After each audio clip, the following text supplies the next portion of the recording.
All birders know this feeling. You see the report of a bird sighting. The bird is in the backyard of a remote house on the corner of a lonely road, but it's the rarest bird you've ever seen in your county in November so far this year. You absolutely have to get that bird. You stand on the roof of your Subaru Outback trying to peer over the picket fence. You consider climbing the fence and even hang gliding.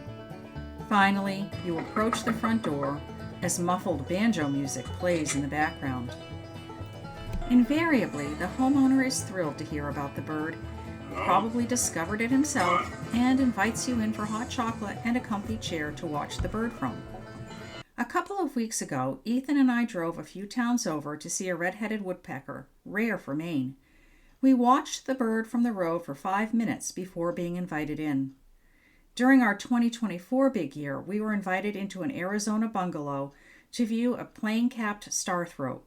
We sat on the patio for an hour with the homeowners as we waited for the giant hummingbird to arrive. During Ethan's 2021 Maine big year, he sat for 10 hours over 2 consecutive days waiting for a warbler to arrive. During COVID-19, the homeowners let him sit in their driveway. But these domestic visits can quickly get out of hand. On December 31st, 2021, so many uninvited birders crowded onto an oceanfront cottage property in Phippsburg, Maine, that the homeowner demanded that everyone leave.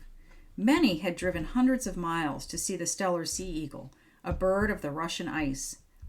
Ethan and I were in the Steller sea eagle crowd and many similar mobs, but we've benefited from the kindness of strangers as well.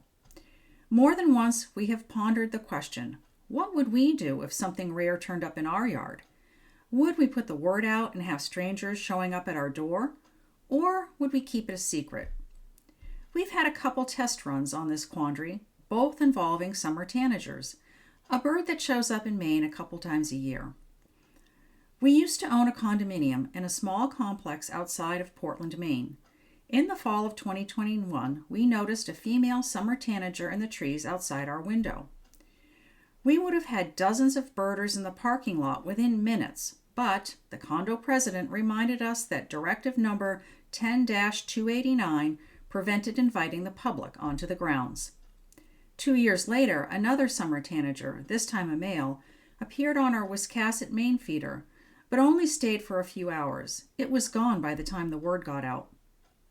Then, on Sunday morning, November 23rd, as Ethan was preparing for his important role, sitting in his recliner cheering for the New England Patriots, I was upstairs looking out our windows, combing the treetops, hoping to find red crossbills. Suddenly, I noticed a very dark woodpecker fly past one of our bird feeding stations. "Ethan, I think I just saw a black-backed woodpecker," I shouted. Ethan was on his third cup of black coffee of the morning, and I'm not sure he believed me. But he went outside in his pajamas and robe to see what I was seeing. After a few minutes, he got his eye on the bird, high in a bordering white pine tree. He desperately tried to get a photo, anything to prove what we were seeing. Why the need for evidence? A black-backed woodpecker is a non-migrating bird of the Canadian boreal forest. You can find them in a few isolated spots in northern Maine, but only where the spruce and tamarack forest dips south into Maine, and then in isolated locations. Black-backed woodpeckers flake bark off spruce trees to get to the bugs underneath. The oak, maple, pine, and hemlock trees of southern and coastal Maine lack the flaky bark that blackbacks like. Ethan and I have had brief glimpses of black-backed woodpeckers in the Rangeley area, 100 miles north. Lincoln County, where we live, has only had a handful of historic sightings, most of them on Monhegan Island, 10 miles out into the Atlantic. Reviewing records, mainland sightings in Lincoln County consist of 2015 and 2017 reports in the same location, probably the same bird. So Ethan and I were in a dilemma. We didn't have good photographic evidence of the bird, and it was a pretty unlikely sighting. And if we did post the sighting on eBird, we would have dozens of skeptical visitors. With the bird nowhere to be found, I started out on my morning walk. Ethan usually stays home and has his fifth and sixth cup of coffee. I reached the end of Cushman Point when my phone rang. It was Ethan. He was on the bird.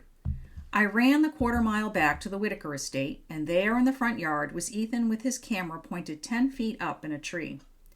Blackish blue back and head, short tail, barring on the flanks, white chest, white line from cheek to cheek, and a needle nose plier bill. We indeed had a black-backed woodpecker in our yard. After all the discussion over the years, we weren't going to keep this a secret. Ethan called 2 of the best birders in the county, and they were over within 30 minutes. Then we posted it on eBird and the main rare bird group B. Sadly, when the second wave of birders arrived, the bird was gone, and extensive searching the next day did not turn it up either. Is it gone? Will it visit occasionally off and on all winter? That remains to be seen, but the black-backed woodpecker is the 135th species of bird we've seen from the yard, and boy, was it a thrill. Hi, I hope you enjoyed our video. Ingrid and I finished it early this morning, and I was about to push it out to YouTube when I got a message that a Virginia warbler, a bird that we've only seen before in Arizona, had been seen off Peaks Island, an island off Portland, Maine, in November, which is pretty remarkable.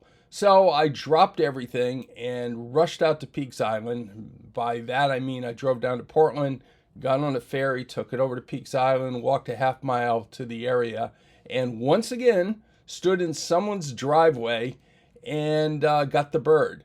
The homeowner let us come in, let us sit at their picnic table, in fact invited us to come in and stand on their balcony. So this is the Virginia warbler. If you enjoyed this video, you might check out the ones we did last year during our 48 state big year. We did one every week, and this year we kind of took a break from it, but we're going to get back to doing videos. So if you enjoyed it, hit the subscribe button below. Thank you and have a nice evening.